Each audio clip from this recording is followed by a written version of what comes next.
എല്ലാവർക്കും ജെറിക്സ് മീഡിയയിലേക്ക് സ്വാഗതം. കേരളത്തിലെ ലക്ഷക്കണക്കിന് ആളുകൾ കാത്തിരിക്കുന്ന ക്ഷേമ പെൻഷൻ വിതരണത്തെക്കുറിച്ച് വളരെ സന്തോഷകരമായ ഒരു വാർത്തയാണ് ഇപ്പോൾ പുറത്തുവരുന്നത്.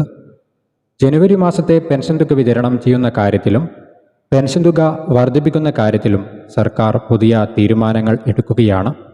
ഇതിൻ്റെ വിശദാംശങ്ങളാണ് ഇന്നത്തെ വീഡിയോയിൽ നമ്മൾ പരിശോധിക്കുന്നത്. സാധാരണഗതിയിൽ നമ്മുടെ സംസ്ഥാനത്ത് സാമൂഹ്യ സുരക്ഷാ ക്ഷേമ പെൻഷനുകൾ വിതരണം ചെയ്യാറുള്ളത് മാസത്തിൻ്റെ അവസാന വാരത്തിലാണ്, അതായത് 25-ാം തീയതിക്ക് ശേഷമാണ് പലപ്പോഴും തുക ഗുണഭോക്താക്കളുടെ കൈകളിൽ എത്തുക. എന്നാൽ ഈ ജനുവരി മാസം മുതൽ വലിയൊരു മാറ്റത്തിന് സർക്കാർ തയ്യാറെടുക്കുകയാണ്. ലഭ്യമാകുന്ന റിപ്പോർട്ടുകൾ പ്രകാരം ജനുവരി 15-നും 20-നും ഇടയിൽ തന്നെ പെൻഷൻ വിതരണം ചെയ്യാനുള്ള നടപടികൾ ധനകാര്യ വകുപ്പ് ആരംഭിച്ചു കഴിഞ്ഞു. ജനുവരി 20ഓടുകൂടി തന്നെ അർഹരായവരുടെ കൈകളിൽ 2000 രൂപ എത്തുന്ന രീതിയിലാണ് ക്രമീകരണങ്ങൾ നടത്തുന്നത്.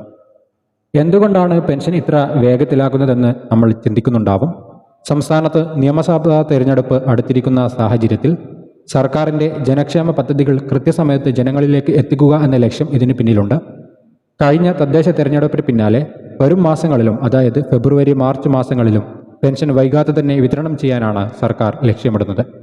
ജനങ്ങൾക്ക് വലിയ ആശ്വാസമാകുന്ന രീതിയിൽ ഓരോ മാസവും 20-ാം തീയതിക്ക് മുമ്പ് തന്നെ തുക വിതരണം ചെയ്യാനുള്ള പദ്ധതിയോടെയാണ് സർക്കാർ ഇപ്പോൾ മുന്നോട്ട് പോകുന്നത്.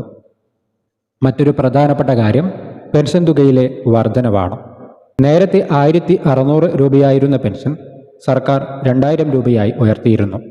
നിലവിലെ സാഹചര്യത്തിൽ ഈ തുക വീണ്ടും വർദ്ധിപ്പിക്കുന്നതിനെക്കുറിച്ചുള്ള ആലോചനകൾ സർക്കാർ തലത്തിൽ നടക്കുന്നുണ്ട്. ഇത് സംബന്ധിച്ച് ഔദ്യോഗിക പ്രഖ്യാപനങ്ങൾ ഉടൻ തന്നെ ഉണ്ടാകുമെന്നാണ് സൂചനകൾ. ക്ഷേമ പെൻഷൻ ഗുണഭോക്താക്കളെ സംബന്ധിച്ചിടത്തോളം വലിയൊരു ആശ്വാസ വാർത്തയാണിത്. ജനുവരി 15 കഴിയുന്നതോടെ പെൻഷൻ വിതരണം സംബന്ധിച്ച ഔദ്യോഗിക ഉത്തരവ് വരുമെന്ന് പ്രതീക്ഷിക്കുകയാണ്. കൂടുതൽ വിവരങ്ങൾ അറിയാൻ ഈ ചാനൽ സബ്സ്ക്രൈബ് ചെയ്യാനും അതുപോലെ ഈ വീഡിയോ ലൈക്ക് ചെയ്യാനും ഹൈപ്പ് ചെയ്യാനും മറക്കാതിരിക്കുക.